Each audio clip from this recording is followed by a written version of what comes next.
आपके सामने मैंने जो चार्ट लगाया हुआ है वो चार्ट मैंने बैंक निफ्टी का वीकली चार्ट लगाया हुआ है।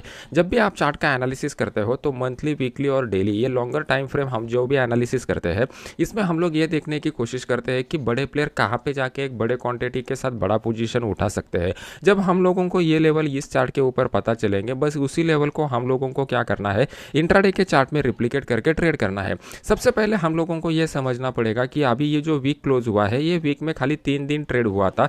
3 दिन के ट्रेड के बाद फ्राइडे के दिन अगर आप देखोगे तो अपना मार्केट भी बंद था और दुनिया भर के मेजर मार्केट थे वो भी बंद थे।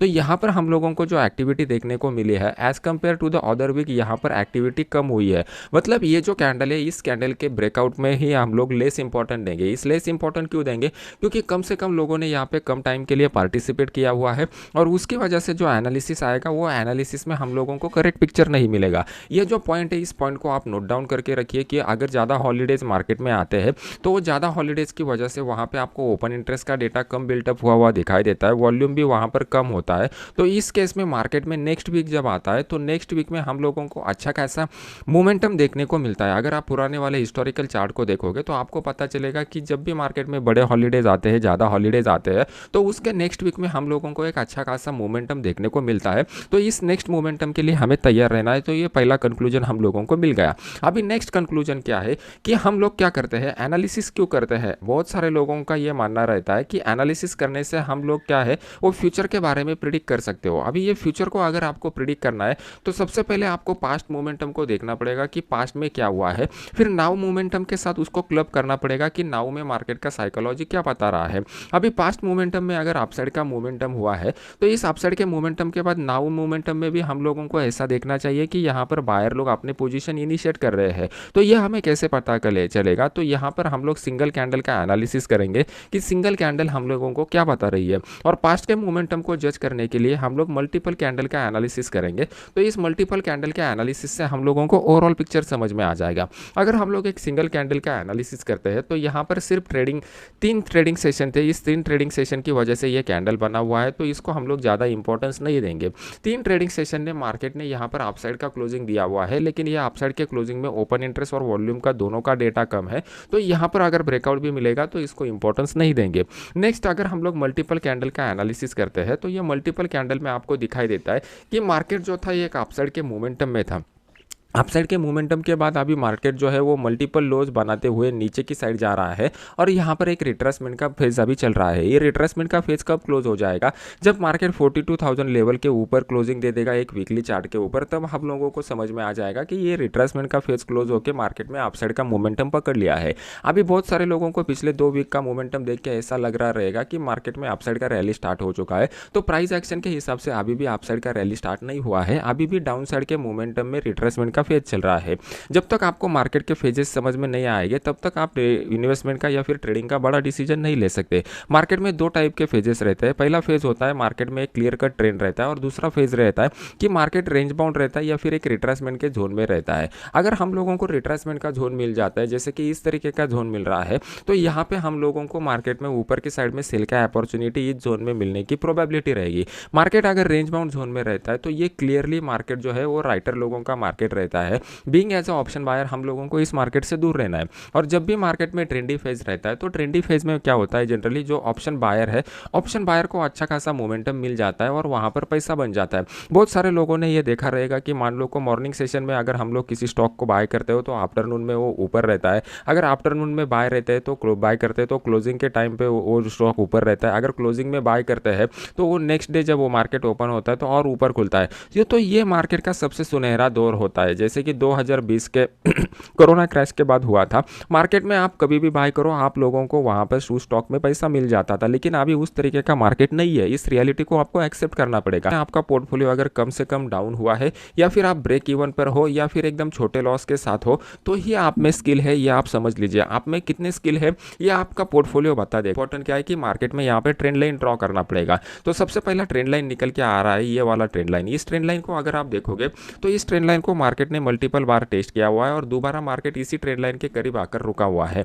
तो मार्केट को अगर यहाँ से रिट्रेसमेंट दिखाना है, तो मार्केट जैसे ही इस लो के नीचे आ जाएगा, मतलब 40,500 के नीचे आ जाएगा आने वाले समय में, आने वाले वीक में, तो उस केस में दोबारा गिरावट स्टार्ट हो सकती है, जो मार्केट को 39,500 के लेवल पर भी नीचे ला सकती है। तो उस केस में हम लोग क्या कर सकते हैं, 40,500 का जो पुट है वो 40,500 के पुट को यहाँ पर बाय कर सकते हैं। इसका जो स्टॉप लॉस निकल के आएगा, यहाँ पर जो भी कुछ स्विंग लो मार्केट क्लोजिंग के टाइम बनाएगा, वो एज ए स्टॉप लॉस की तरह हम लोग यहाँ पर यूज कर सकते हैं। मार्केट में क्लियर कट अप ट्रेंड कब डेवलप हो जाएगा, अभी बहुत सारे लोग इस उम्मीद में रहेंगे कि मार्केट अगर इस ट्रेंड लाइन को ब्रेक करता है तो यहाँ पे हम लोग बाइंग के बारे में सोच सकते हैं, लेकिन ऐसी गलती मत करना, क्योंकि अगर आप ऊपर की साइड में देखोगे तो ऊपर की साइड में हम लोगों को एक रेजिस्टेंस निकल के आ रहा है 42,000 लेवल का। अब ये रेजिस्टेंस इंपॉर्टेंट क्यों है, पहले अगर हम लोग देखेंगे तो ये एक राउंड लेवल निकल के आ रहा है, वो 42,000 के लेवल के ऊपर ओपन इंटरेस्ट हाईएस्ट डेवलप हो चुका है कॉल की साइड में, तो ये एज ए रेजिस्टेंस की तरह एक्ट होगा। मतलब मार्केट अगर यहाँ पर डेली चार्ट के ऊपर यहाँ पर ब्रेकआउट भी दे देता है तो ऊपर में यहाँ पर रेजिस्टेंस फेस होने की हाईएस्ट प्रोबेबिलिटी रहेगी। मार्केट यहाँ पर जितना ज़्यादा टाइम स्पेंड करेगा उतना हमारे लिए बढ़िया रहेगा, क्योंकि उसके बाद ही हम लोगों को एक बढ़िया रैली देखने को मिल सकता है। तो फिलहाल के लिए मार्केट जो है वो एक रेंज बाउंड मोमेंटम में फंसा हुआ है। मैंने आपको पहले ही बताया हुआ था कि मार्केट में हम लोगों को ट्रेंडी फेज भी मिलेगा, रेंज बाउंड फेज भी मिलेगा और इस रिट्रेसमेंट का फेज भी मिलेगा। तो ये जो रेंज बाउंड का फेज है, ये रेंज बाउंड का फेज राइटर लोगों के लिए रहता है, लेकिन अगर being as a option writer हम लोगों को इस फेज में ट्रेड करना है तो हम लोगों को फिर टाइम फ्रेम का स्विच करना पड़ेगा। टाइम फ्रेम में हम लोग वीकली चार्ट के बजाय यहाँ पर इंट्राडे का चार्ट देखेंगे या फिर डेली का चार्ट देखेंगे और वहां पर अपॉर्चुनिटी फाइंड आउट करने की कोशिश करेंगे। अभी वीकली चार्ट में क्लियर कट ये रेंज बाउंड मोमेंटम बता रहा है, तो उसके बाद हम लोगों को डेली का एनालिसिस करना पड़ेगा और वहां पर अपॉर्चुनिटी ढूंढना पड़ेगा। अभी देख लेते हैं कि निफ्टी में के बाद बैंक निफ्टी के बाद निफ्टी में किस तरीके का सिनेरियो यहाँ पर बनता हुआ दिखाई दे रहा है।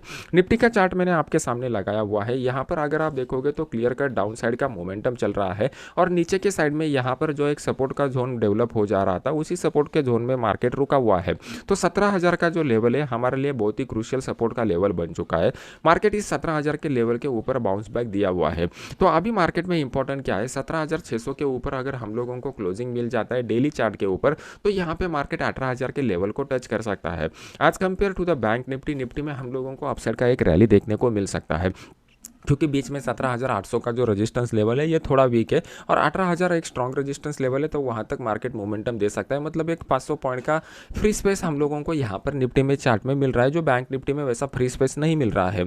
जब भी हम लोग ट्रेड करते हैं तो ट्रेड करते समय आप लोग ज़्यादातर फोकस कहाँ पर करते हो, आप लोगों का ज़्यादातर फोकस रहता है कि मुझे एंट्री कहाँ पर मिल रहा है इसके ऊपर, लेकिन एंट्री से ज़्यादा इंपॉर्टेंट आपका एग्जिट रहता है, क्योंकि एग्जिट डिसाइड करेगा कि आपको प्रॉफिट होगा या लॉस होगा। तो एग्जिट के ऊपर थोड़ा अपना फोकस करना स्टार्ट कीजिए, क्योंकि जो प्रोफेशनल ट्रेडर रहता है उसको एंट्री से पहले पता रहता है कि उसको कहाँ पे एग्जिट करना है। तो अगर आपको एक प्रोफेशनल ट्रेडर बनना है, अभी आप लॉस में हो, लॉस में के इस फेज को आपको कवर करके फिर आपको प्रॉफिट के फेज में आना पड़ेगा। तो उसके लिए आपकी जो बेसिक थिंकिंग है, इस थिंकिंग मेथडोलॉजी को आपको चेंज करना पड़ेगा। जब तक आप आपकी सोच नहीं बदलोगे तब तक आपका स्टेटमेंट पॉजिटिव आपको रिजल्ट नहीं दिखाएगा। तो ये थिंकिंग अगर आपको चेंज करना है तो यहाँ पे हम लोगों को एग्जिट के बारे में भी सोचना पड़ेगा।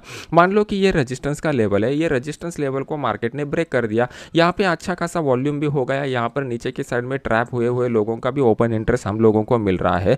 तो सिर्फ इतना होने से हम लोग एंट्री के ऊपर अगर फोकस करेंगे तो हम लोग गलती कर रहे हैं।